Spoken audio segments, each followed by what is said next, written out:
श्रीमद्भागवत गीता के चतुर्थ अध्याय के श्लोक के अर्थ। और दूसरे जोगी जन देवताओं के पूजन स्वरूप यज्ञ को पूजन रूप यज्ञ को ही अच्छी प्रकार उपासते हैं अर्थात करते हैं। और दूसरे ज्ञानी जन पर ब्रह्म स्वरूप परमात्मा रूप अग्नि में यज्ञ के द्वारा ही यज्ञ को हवन करते हैं। अन्य जोगी जन श्रोत्रादिक सब इंद्रियों को संयम अर्थात स्वाधीनता रूप अग्नि में हवन करते हैं अर्थात इंद्रियों को विषय से रोककर अपने बस में कर लेते हैं।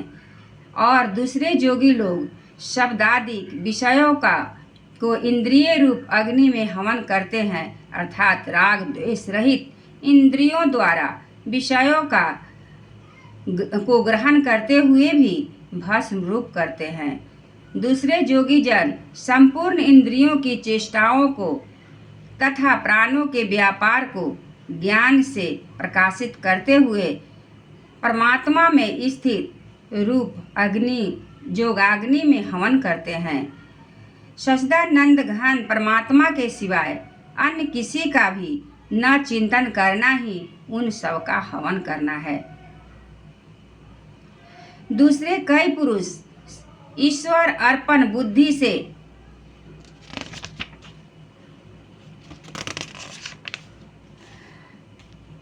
लोक सेवा में द्रव्य लगाने वाले हैं, वैसे ही कई पुरुष स्वधर्म पालन रूप तप यज्ञ को करने वाले हैं और कई अष्टांग योग रूप यज्ञ को करने वाले हैं।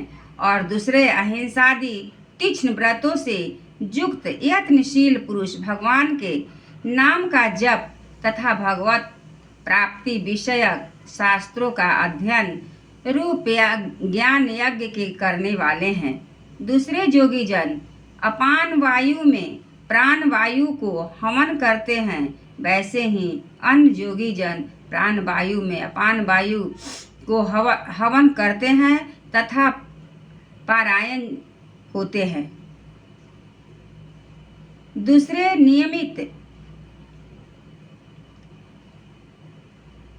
आहार करने वाले जोगी जन प्राणों को प्राणों में ही हवन करते हैं। इस प्रकार यज्ञों द्वारा नाश हो गया है पाप जिनका, ऐसे यह सब ही पुरुष यज्ञों को जानने वाले हैं। हे कुरुश्रेष्ठ अर्जुन, यज्ञों के परिणाम स्वरूप ज्ञानामृत को भोगने वाले योगी जन सनातन ब्रह्म परमात्मा को प्राप्त होते हैं। और यज्ञ रहित पुरुष को यह मनुष्य लोक भी सुखदायक नहीं है, फिर परलोक कैसे सुखदायक होगा। ऐसे बहुत प्रकार के यज्ञ वेद की वाणी में विस्तार किए गए हैं, उन सबको शरीर मन और इंद्रियों की क्रिया द्वारा ही उत्पन्न होने वाले जान इस प्रकार तत्व से जानकर निष्काम कर्म योग द्वारा संसार बंधन से मुक्त हो जाएगा। हे अर्जुन, सांसारिक वस्तुओं से सिद्ध होने वाले यज्ञ से ज्ञान रूप यज्ञ सब प्रकार श्रेष्ठ है, क्योंकि हे पार्थ, संपूर्ण मात्र कर्म ज्ञान में शेष होते हैं अर्थात ज्ञान उनकी प्रकाष्ठा है।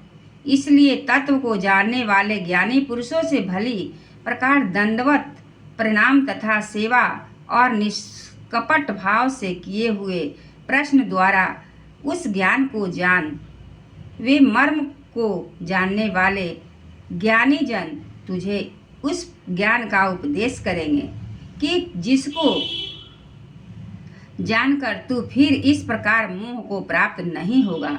और हे अर्जुन, जिस प्रकार ज्ञान के द्वारा सर्वव्यापी अनंत चेतन रूप हुआ अपने अंतर्गत समष्टि बुद्धि के आधार संपूर्ण भूतों को देखेगा और उसके उपरांत मेरे में अर्थात सच्चिदानंद स्वरूप एक ही भाव द्वारा सच्चिदानंद ही देखेगा।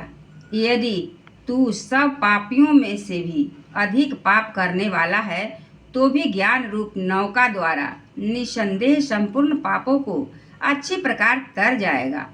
हे अर्जुन, जैसे प्रज्वलित अग्नि ईंधन को भस्म कर देता है, वैसे ही ज्ञान रूप अग्नि संपूर्ण कर्मों को भस्ममय कर देता है। इसलिए इस संसार में ज्ञान के समान पवित्र करने वाला निसंदेह कुछ भी नहीं है।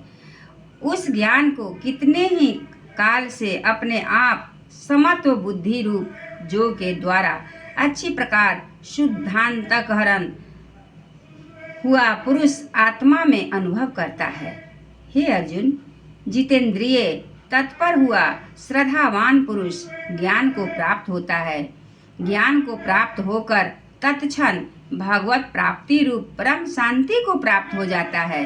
हे अर्जुन, भगवत विषय को न जानने वाला तथा श्रद्धा रहित और संशय युक्त पुरुष परमार्थ से भ्रष्ट हो जाता है।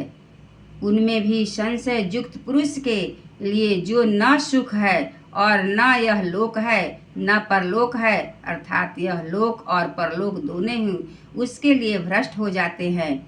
हे धनंजय, समत्व बुद्धि रूप योग द्वारा भगवत दर्पण कर दिए हैं संपूर्ण कर्म जिसने और ज्ञान द्वारा नष्ट हो गए हैं। सब संशय जिसके ऐसे परमात्मा परायण पुरुष को कर्म नहीं बांधते हैं। इससे हे भरतवंशी अर्जुन, तू समत्व बुद्धि रूप योग में स्थित हो और अज्ञान से उत्पन्न हुए हृदय में स्थित इस अपने संशय को ज्ञान रूप तलवार द्वारा छेदन करके युद्ध के लिए खड़ा हो। इति श्रीमद्भागवत गीता रूपी उपनिषद एवं ब्रह्म विद्या और तथा योग शास्त्र विषयक श्री कृष्ण और अर्जुन संवाद में ज्ञान कर्म संन्यासयोग